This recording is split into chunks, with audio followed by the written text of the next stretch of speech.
Tip number 4, focus. It's just the same as we discussed in lesson 4. Focus, but now you're not focusing on the stuff you have to learn. You're focusing on the things you have to play. When you're doing a rock concert and you're moving all over the stage, there are some parts in songs where you have to play a solo. So to do that in a proper way, you have to practice focus on stage.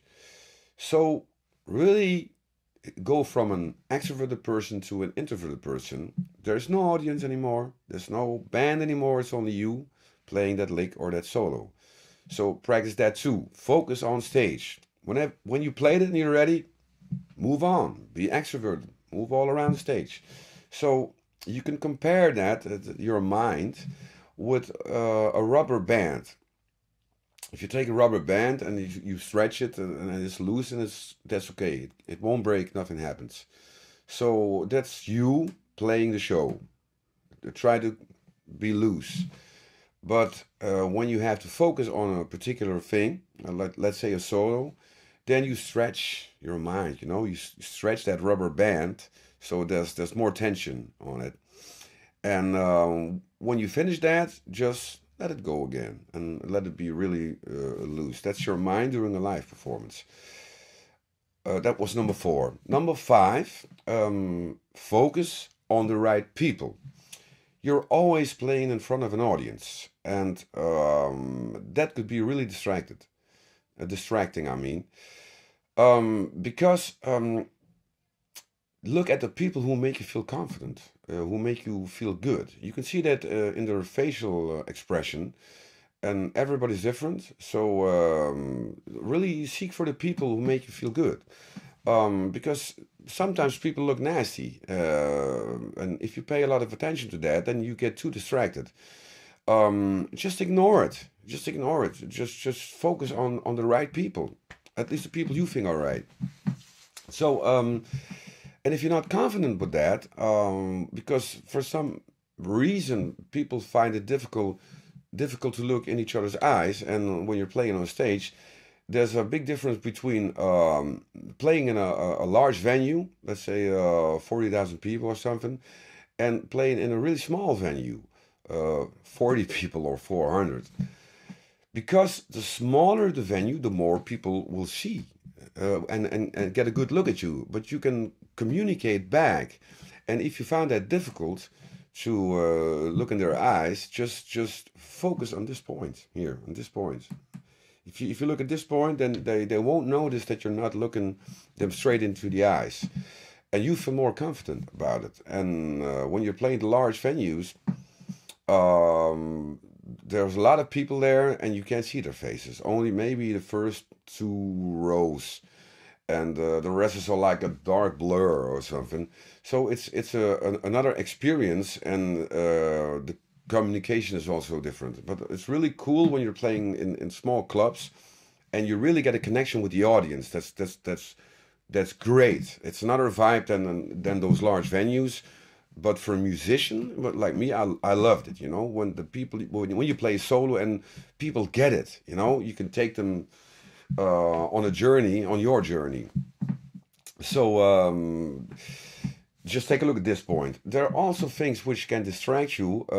Let's say, for instance, you're playing, and I remember that from my past. Let's say there were 4 girls in front of the stage, and they were looking at me, and at a sudden moment, the 2 girls started talking to each other and looking at me, and started laughing. So I thought, what's going on?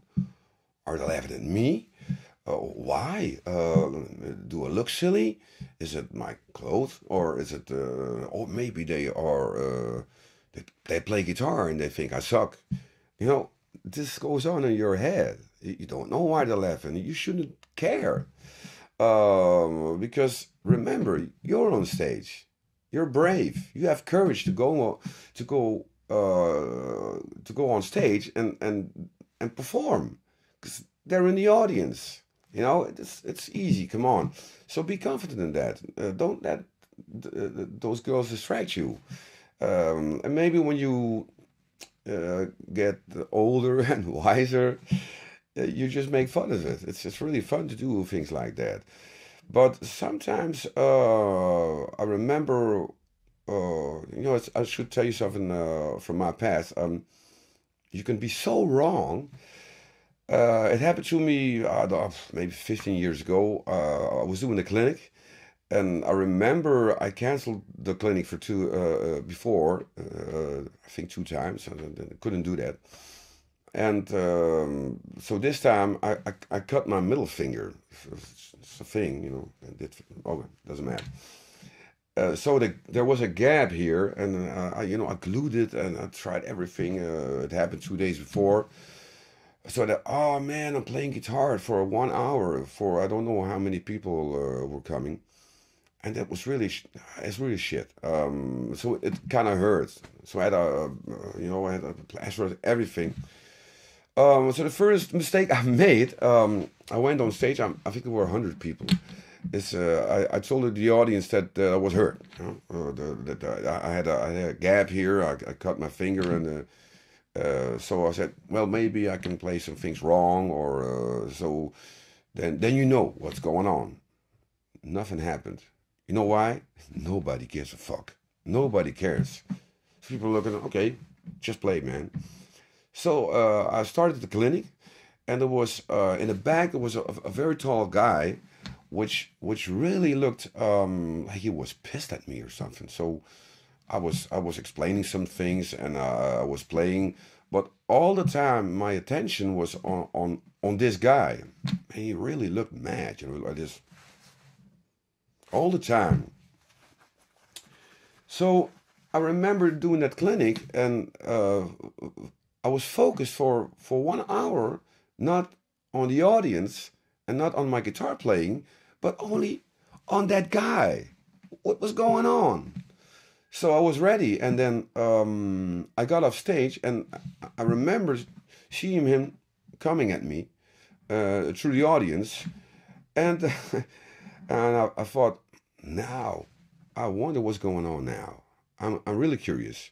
So he shook my hand and he said, "Man, I came all the way from Amsterdam to watch you play. I loved it. It was great." And I was totally blown away. From Amsterdam, because I was playing in the north of Holland, and he probably drove for 150 miles or something. And I was so wrong. I was totally confused. So he looked in that way because he was really focused on what I was telling the people or playing. He was really serious. He wasn't mad at me. I thought he was mad at me. So maybe that's a very important one.